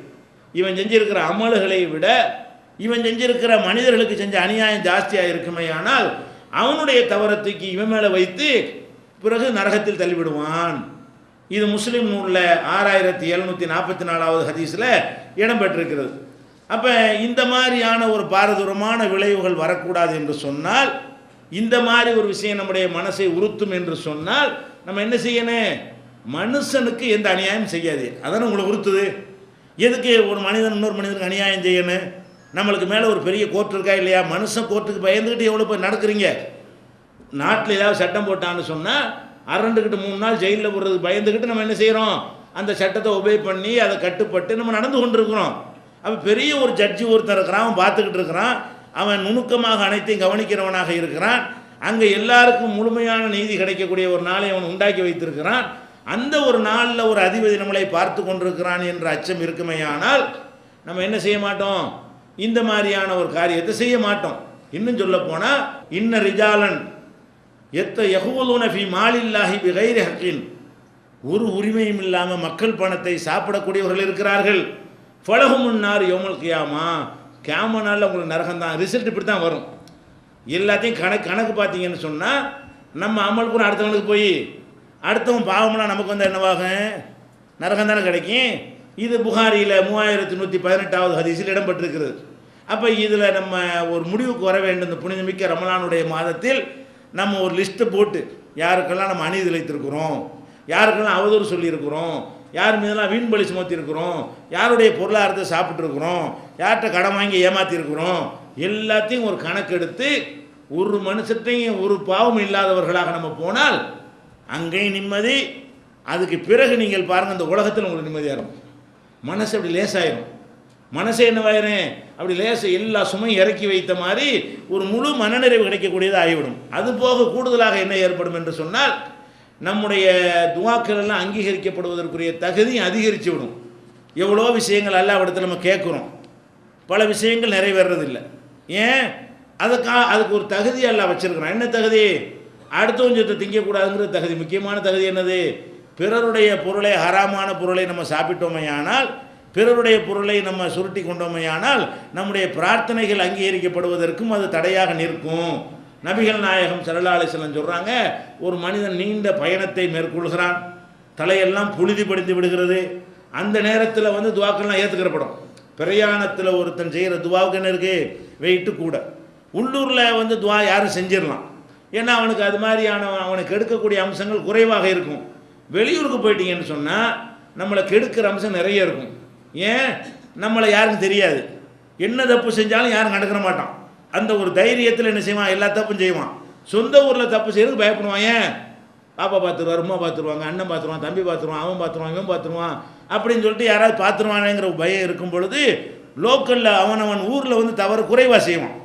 தெரியாத ஊருக்கு போயிட்டோம்னு சொன்னால் நிறைய தப்புகள் செய்வான். ஏன்? அல்லாஹ்வுடைய பயம் இருந்தால் மட்டும்தான் செய்ய மாட்டான். மனுஷனுக்கு பயப்பட தேவையில்லை. அப்போ அந்த நேரத்தில் ஒருத்தன் அல்லாஹ்வை நினச்சி தப்பு செய்யாமல் இருப்பானே, ஆனால் அவனுக்கு கூடுதல் தரஜா கொடுக்கணுமா இல்லையா? அதுக்காண்டி எல்லாம் துவாவை ஏற்றுக்கிறான். உள்ளூரில் இருந்து நீங்கள் கேட்குற துவாவை விட ஒரு வெளியூரில் போய் நீங்கள் துவா கேட்டீர்களே, ஆனால் வர்ற மனுஷனுக்கு பயப்படாமல் அல்லாஹ்வாகி எனக்கு மட்டும் பயந்து இந்த மாதிரி என்னிடத்துல துவா செய்கிறான் என்று எல்லாம் ஏற்றுக்கிறோம். அப்போ ரசூல் ஸல்லல்லாஹு அலைஹி வஸல்லம் சொல்கிறாங்க, இந்த மாதிரி நீண்ட ஒரு பயணத்தை மேற்கொண்டு தலையெல்லாம் புழுதி படிந்து அவ்வளோ பெரிய பிரயாணத்தை மேற்கொண்டு விட்டு அவன் என்ன செய்கிறான்டா? கையை உயர்த்தி யா ரப்பி யா ரப்பி என்று இறைவா இறைவா என்று அவன் தேவைகளை கேட்கிறான். ஆனால் ஓ மத்தாமுஹு ஹராம், அவன் உண்ணுகிற உணவு ஹராமாக இருக்கிறது. ஓ மஷ்ரபுஹு ஹராம், அவன் அருந்துகிற பானம் ஹராமாக இருக்கிறது. ஓ மல்பசுஹு ஹராம், அவன் போட்டிருக்கிற ஆடை ஹராமாக இருக்கிறது. அண்ணா யுஸ்தஜாபுலஹு, பிறகு எப்படி இவனுடைய துவா ஏற்றுக்கிறப்படும்? நீ அடுத்தவன் சொத்தை தின்னுக்கிட்டு இருக்கிற நேரத்தில் உன் சொத்தை நீ சாப்பிடலை, உன்னுடைய பொருளை நீ சாப்பிடாம பிறருடைய பொருளை ஹராமான வழியில் நீ சாப்பிட்டு கொண்டிருப்பாய், ஆனால் உனக்கு எப்படி ஏற்றுக்கொள்ளப்படும் என்று நபி ஸல்லல்லாஹு அலைஹி வஸல்லம் கேட்குறாங்க. அதனால் இந்த பாவத்திற்கு வந்து ஒரே பரிகாரம் என்னவென்று சொன்னால், மனிதர்களுக்கு செய்ய வேண்டிய அந்த பிராயச்சித்தத்தை உலகத்தில் செய்துவிட வேண்டும். உலகத்தில் செய்து விடுவதன் மூலமாக இந்த வகையான மனக்குழப்பங்கள் நம்ம விட்டு என்ன செய்யணும்? எடுபட்டு போய்விடும். இது ஒரு நிறைய பேருக்கு இருக்கக்கூடிய ஒரு குழப்பம். அடுத்ததாக அல்லாஹ்வுக்கு செய்கிற பாவம் ஒன்று இருக்கணும் மனிதர்கள்ட்ட. நம்ம நிறைய இளமையான காலங்களில் நிறைய தப்புகள், எல்லா இளைஞர்களும் தப்பு செஞ்சுருப்பாங்க. இன்றைக்கி பெரிய வேறு மாதிரி நம்மளை மாற்றி கொண்டு இருக்கக்கூடியவர்களாக இருந்தாலும் அவங்களுடைய இளமையை நம்ம பார்த்தோம்னு சொன்னால் அது சொல்லிக்கொள்ளத்தக்கதாக இருக்காது. 99 தேராது. இளைஞர்களை எடுத்துக்கொண்டீர்களே ஆனால் அந்த இளமைக்கே உள்ள எல்லா விதமான சைத்தான் விளையாட்டுகளும் அனைவற்றையும் என்ன செய்யும் இருக்கும். அப்போ அந்த மாதிரியான பாவங்களை செய்துவிட்டு அல்லாஹ்வுக்கு பாவம், அடுத்தவன் சொத்தை எடுத்துக்கொள்வது, அவதூறு சொல்வது, அது மனிதனுக்கு சம்மந்தப்பட்ட விஷயம். அது இல்லாமல் விபச்சாரம் செய்வது, தண்ணி அடிக்கிறது, அது மாதிரியான சில தவறுகளை எடுத்துக்கொண்டீர்களே ஆனால் அதிகமான இளைஞர்கள்ட்ட அது இருக்கும். அந்த மாதிரி பாவம் செய்யக்கூடியவர்கள் இளைஞராக இல்லாவிட்டால் கூட எத்தனை கடமைகளில் பொடுபோக்காக இருப்பார்கள், இபாதத்துகளை செய்ய மாட்டார்கள், பேணுதலாக இருக்க மாட்டார்கள். அது மாதிரியான பாவங்களை மனுஷன் என்ன செய்கிறான், செய்து கொண்டு இருக்கிறான். அப்போ எப்போ பார்த்தாலும் பாவம் செய்கிறவனு இருக்கிறான். எப்போ பார்த்தாலும் தண்ணி அடிப்பான். என்னடான்னு கேட்டால் விடலாம் தான் நினைக்கிறேன் காலையில், சாயந்தரம் போனால் அங்கே போய் நிற்பான். அப்போ இதில் விடவே முடியாத அளவுக்கு அதில் மூழ்கி போய் பாவத்திலேயே மூழ்கும்போது என்னவாகுதுன்னா ஒரு நேரத்தில் உறுத்தல் வரும். அல்லது திருந்தி இனி நல்லவன் ஆகும்போது நினைக்கும் பொழுது நம்ம கடந்த காலத்தில் செஞ்ச பாவமெல்லாம் செஞ்சிட்டோமே, அதையெல்லாம் சமுதாயத்தில் வச்சு லட்சக்கணக்கான கோடிக்கணக்கான மக்கள் மத்தியில் வச்சு எல்லாம் அம்பலப்படுத்தி நம்மளை கேவலப்படுத்தினா என்ன ஆகுறது, நம்மளை பிடிச்சி நரகத்தில் கொண்டு தள்ளனா என்ன ஆகுறது என்ற மாதிரியான பயமெல்லாம் ஓரளவு இரையச்சமுடைய மக்களுக்கு வரும். இது அவங்களுடைய மனசை பாதிக்கும். அவங்க நிம்மதியாக இருக்க முடியாது. ஒன்றுனா மனக்கண்ணில் ஓட விட்டா என்ன செய்யும், நீங்கள் கண்ணை மூடி சிந்திச்சு பார்த்தீர்களே ஆனால் உங்களுக்கு அது மாதிரி நிறைய வரும். நம்ம என்னென்னலாம் செஞ்சுருக்குறோம், என்னென்ன பாவங்கள்லாம் செய்திருக்கிறோம் என்பதெல்லாம் என்ன செய்யும், மனசில் வரும். அதுக்குள்ளே பட்டியல் போட்டு போக தேவையில்லை. ஆனால் நம்ம எல்லோரும் பாவம் செஞ்சுருக்கிறோம். அல்லாஹ்வுக்கு செய்த பாவங்கள்னாலையும் நமக்கு மன உறுத்தல் வறுமையானால் அதுக்கு மார்க்கத்தில் உறுத்தல் வரணும், கண்டிப்பாக வரணும்.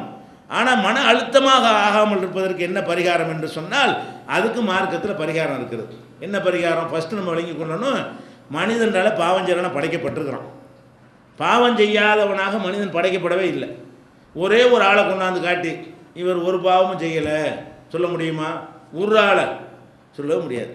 பாவத்தில் அளவு வித்தியாசம் இருக்கலாம். அவர் 100, இவர் 50, இவர் 25 என்று இருக்கலாமே தவிர ஒரு மனிதரை கொண்டு வந்து நிப்பாட்டி இவர் எந்த பாவமும் செய்யலை, எந்த தப்பும் செய்யலை, 100க்கு 100 என்று யாரையும் சொல்ல முடியாது. எந்த மனிதனாக இருந்தாலும் குறைஞ்சபட்சம் ஒரு கோள் கூட சொல்லியிருக்க மாட்டானா, ஒரு புறம் கூட பேசியிருக்க மாட்டானா, இது மாதிரியெல்லாம் இல்லாமல் என்ன செய்யாது, அடுத்தவனை புண்படுற மாதிரி நடந்திருக்க மாட்டானா.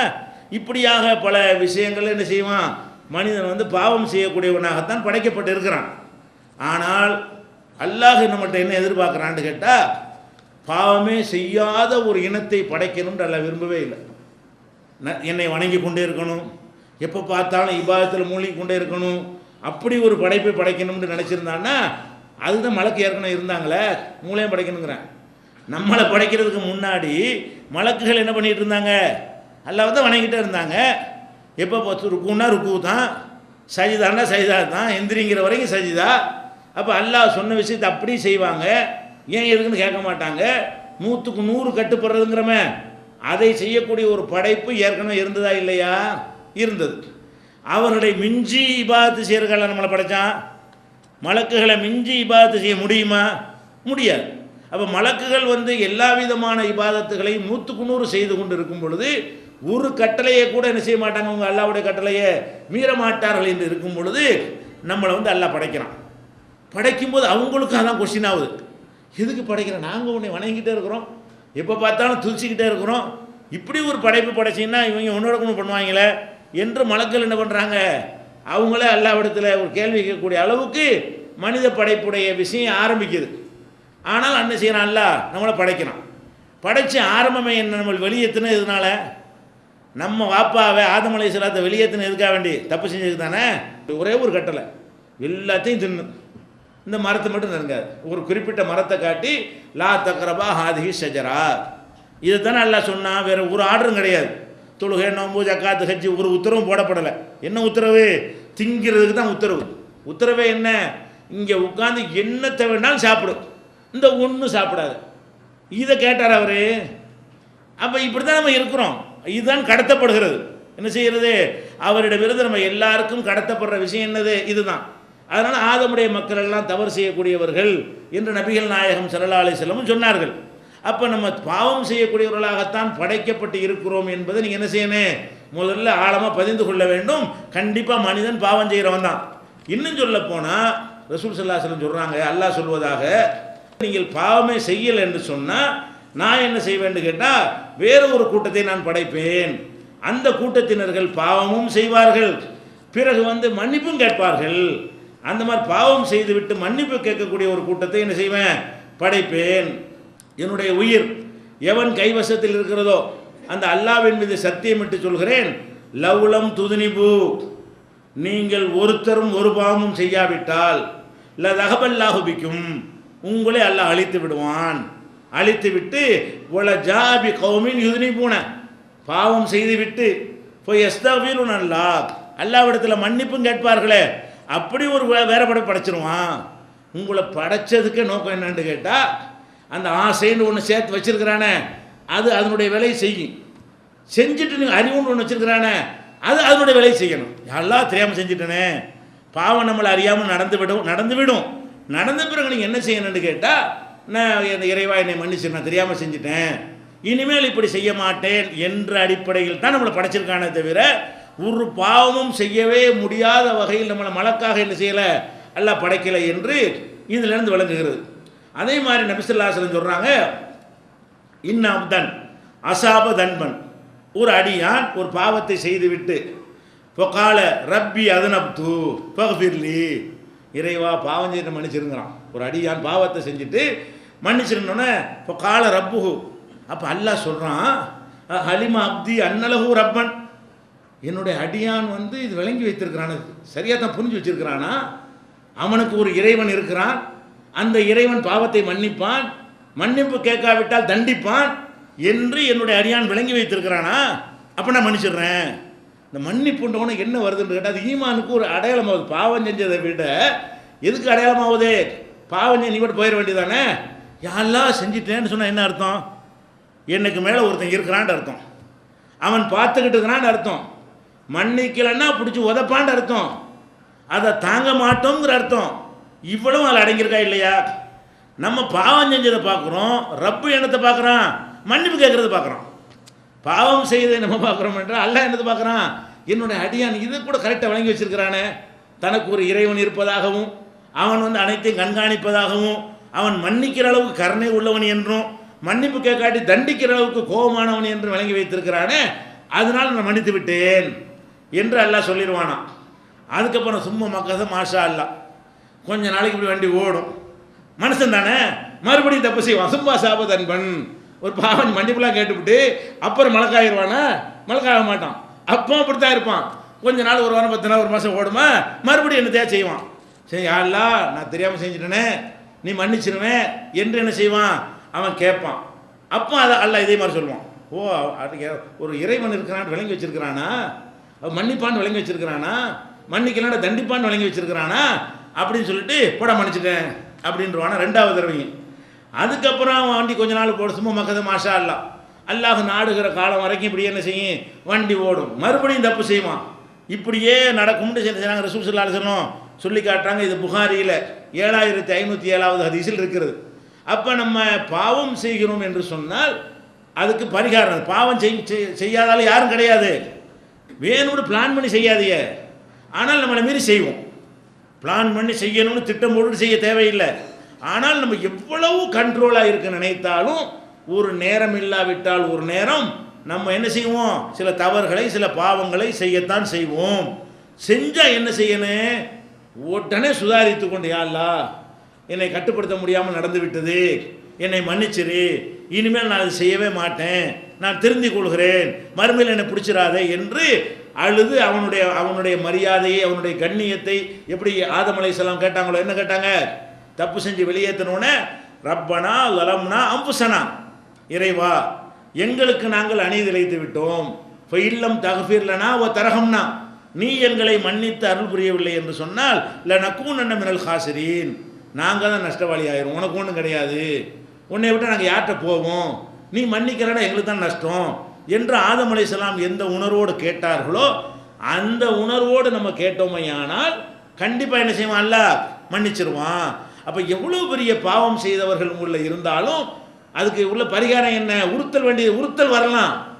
ஆனால் அந்த உறுத்தலுக்கு உடனே அதை மனக்குழப்பமாக்கி விடாமல், மன அழுத்தமாக்கி விடாமல் என்ன செய்யணும்னா அல்லாஹ்விடத்தில் சரணடைந்து விடுங்கள். அல்லாஹ்விடத்தில் என்ன செய்யுங்க? மன்னிப்பை கேட்டு விடுங்கள், திருந்தி விடுங்கள். இன்றைக்கே திருந்தி விடுங்கள், மனக்குழப்பம் போய்விடும், மன அழுத்தம் வராது. அப்போ அந்த மாதிரி ரசூல் ஸல்லல்லாஹு அலைஹி வஸல்லம் அவர்கள் நமக்கு என்ன செய்கிறாங்க? வழிகாட்டுறாங்க. எந்த அளவுக்கு அல்லாஹ் மன்னிப்பான்னு சொன்னால் ரசூல் ஸல்லல்லாஹு சொல்கிறாங்க, கியாமனால் இடத்தை நிப்பாட்டி இருக்கும்போது அல்லாஹ் எப்படி மன்னிக்கிறவன்னு பாருங்கள். கியாமனால் நிப்பாட்டி இருக்கும்போது தனியாக வந்து கேட்பான ஒருத்தட்டையா, அல்லாஹ் வந்து 1000 வருஷத்துக்கு நிகரான ஒரு நாள் இல்லையா, பெரிய நாளில் அதில் விசாரணை நடக்கும் பொழுது ஒரு மூமின்கிட்ட போய் நின்று அவனுடைய பாவத்தையெல்லாம் என்ன செய்வான்? அல்லாஹ் சொல்லி காட்டணும், டேய் இதை செஞ்சியா? ஆமாம். அதை செஞ்சியா? ஆமாம்.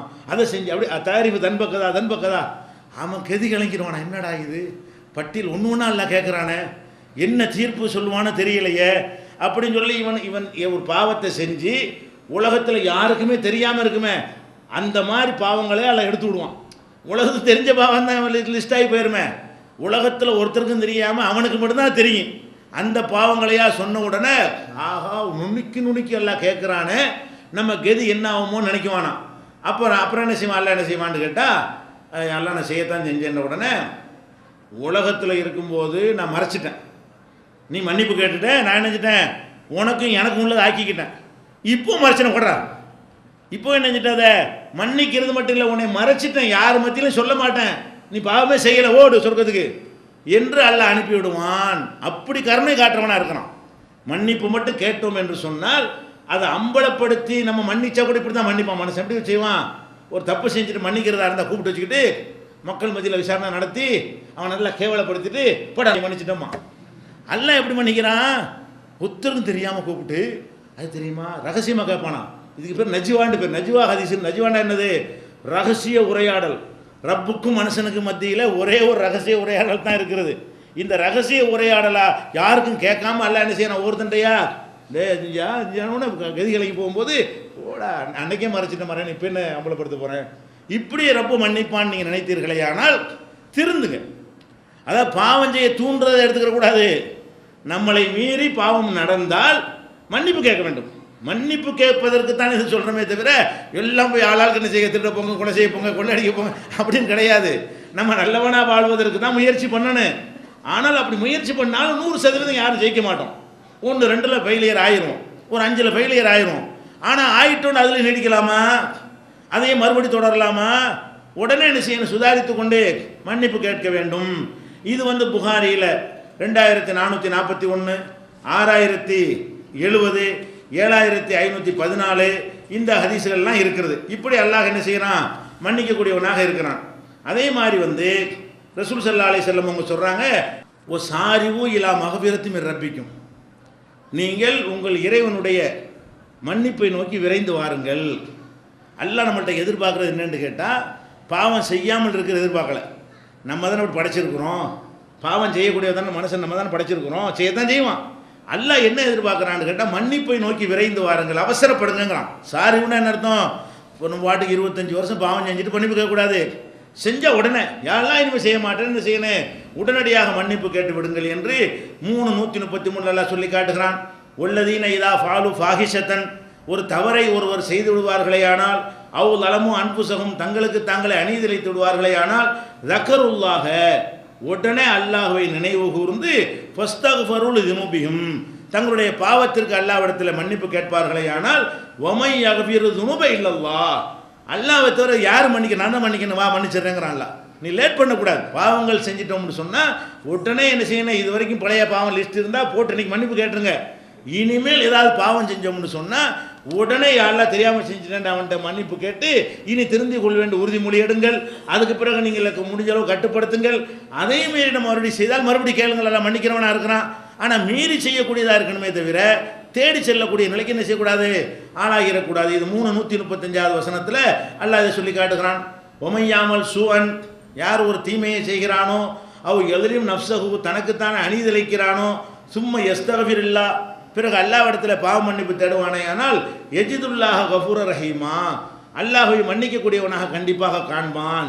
அல்லாஹ் மன்னிக்கிறவன் தான். அவலா யதூபுன இலல்லா, அல்லாஹ்விடத்தில் தௌபா செய்ய மாட்டீர்களா? ஓ யஸ்தக்ஃபிருனஹு, பாவ மன்னிப்பு தேட மாட்டீர்களா என்று 5:74 அல்ல என்ன செய்யறான், கூப்பிடுறான், நம்மளை எல்லாம் கூப்பிடுறான்.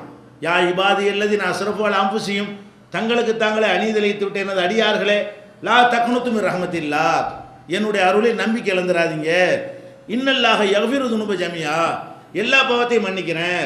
இன்னும் சொல்ல போனால் ரசூல் ஸல்லல்லாஹு அலைஹி வஸல்லம் வந்து ஒரு அழகான ஒரு சம்பவத்தை சொல்லி அல்லாஹ் எப்படி மன்னிக்கிறாங்கிறாங்க. எப்படி, ஒரு அடியான் பாலைவனத்தில் போய்கிட்டு இருக்கும்போது ஒட்டகத்தில் உணவு தண்ணீர் எல்லாம் வச்சுருக்கிறான். திடீர்னு ஒரு மரத்தில் இறங்குறான். தூங்குனா ஒட்டகத்தை காணாம். இப்போ என்னவாகும் நிலைமை, செத்தம் அவ்வளவுதான். திறந்த வழியில் வீடு வாசல் கிடையாது, சாப்பாடு ஒட்டகத்து மேலே இருக்குது, தண்ணி அதில் தான் இருக்குது, இங்கே ஓடி போச்சு, இந்த இடத்துல செத்து கருவாடா போக வேண்டியதான் மனுஷன் நினச்சிருவான். திடீர்னு பார்த்தா ஒட்டகம் வந்து நிற்கிது. இப்போ என்ன போன உசுறு திருமண மாதிரி இருக்குமா இல்லையா? இப்படி சொல்கிறாங்க ரசூல் ஸல்லல்லாஹு அலைஹி வஸல்லம். அல்லாஹ் வந்து ஒரு அடியான் பாவ மன்னிப்பு கேட்கும் பொழுது ஒட்டகத்தை தவறவிட்டவன் திரும்ப கிடைத்தால் எவ்வளவுக்கு சந்தோஷப்படுவானோ அதை விட சந்தோஷப்படுகிறான். நம்முடைய இறப்பு எப்படிப்பட்டவன் என்று சொன்னால், பாவம் செஞ்சதுக்காக வேண்டி கோவிக்கிறவன் இல்லை, உங்களை அறியாமல் பாவம் செய்தவர் கோவிக்க மாட்டான். திருந்தி மன்னிப்பு கேட்டீங்கன்னு சொன்னால், என் அடியான பார்ப்பா, என்னை பற்றி எவ்வளோ பயம் இருந்தால் மன்னிப்பு கேட்குறான். அவனுக்கு உருகிய உணர்ச்சி அடிப்படையில் தப்பு செஞ்சுட்டா கூட நான் பிடிப்பேங்கிற பையன் இருக்க போய் தானே மன்னிப்பு கேட்குறான், நான் தண்டிப்பேங்கிற அச்சம் இருக்க போய் தானே என்கிட்ட வந்து சரணடைகிறான், அதனால் அழுது என்கிட்ட கேட்குறான் என்று அல்லாஹ் எடுத்துக்கொள்வான் என்று நபிகள் நாயகம் ஸல்லல்லாஹு அலைஹி வஸல்லம் சொல்லி காட்டுகிறார்கள். அதனால் வந்து அல்லாஹ்வுக்கு செய்த பாவமாக இருந்தால் நீங்கள் தௌபா செய்யுங்கள். தௌபா உறுத்தல் வந்தால் தௌபா செய்து விட வேண்டும். அதுக்கு பிறகு அந்த பாவத்தை செய்ய மாட்டோம் என்று உறுதிமொழி எடுக்க வேண்டும். அந்த உறுதிமொழியில் கடைப்பிடிப்புகிற ஒரு லட்சியத்தோடு இருக்க வேண்டும். மீறி மறுபடியும் நடக்கான்னு சொல்ல முடியுமா? நடக்காது, நடக்கும். என்ன நினச்சிடக்கூடாது, பாவ மன்னிப்பு கேட்டுவிட்டால் ஜென்மத்துக்கு அதை மறுபடியும் செய்ய மாட்டோம்னு சொல்ல முடியாது. ஆனால் செய்ய மாட்டோங்கிற உறுதியோடு தான் மன்னிப்பு கேட்க வேண்டும். ஆனால் நம்மளை மீறி ஒன்று நடந்து விடுமையானால், அப்படி அல்லாஹ் படைச்சிருக்கிற காரணத்தினால மறுபடியும் மன்னிப்பு கேட்டாலும் அல்லாஹ் மன்னிக்கிறவனாக இருக்கிறான். இந்த ஒரு அடிப்படையை கொண்டு இந்த குழப்பத்தை தீர்த்து கொள்ள வேண்டும். அல்லாஹ்வுக்கு செஞ்ச பாவமாக இருந்தாலும் சரி, மனிதனுக்கு செய்த பாவமாக இருந்தாலும் சரி, ரெண்டுக்கும் பிராயச்சித்தங்கள் மார்க்கத்தில் இருக்கிறது. அது நம்முடைய மனக்குழப்பத்தை தீர்க்கும். இது போக இன்னும் சில இஸ்லாம் குறித்த நம்பிக்கைகள் சிலருக்கு மனக்குழப்பத்தை ஏற்படுத்துகின்றன. அந்த நம்பிக்கைகளை சரியான முறையில் சீர்படுத்தி கொண்டோமேயானால் அந்த குழப்பம் தீர்ந்து விடும். அதை இன்ஷா அல்லாஹ் நாளை பார்த்து விட்டு அதுக்கப்புறம் நம்மெல்லாம் இந்த உலகத்தில் ஏற்படுற குழப்பத்தை தானே நம்ம ரொம்ப ஆசைப்பட்டுட்டு இருக்கிறோம், எதிர்பார்த்துக்கிட்டு இருக்கிறோம். அந்த விஷயத்தை இன்ஷா அல்லாஹ் அடுத்த நாட்களில் பார்க்கலாம். அஸ்ஸலாமு அலைக்கும். குல் ஹுவல்லாஹு அஹத் அல்லாஹுஸ் ஸமத் லம் யலித் வலம் யூலத் வலம் யகுல் லஹு குஃபுவன் அஹத்.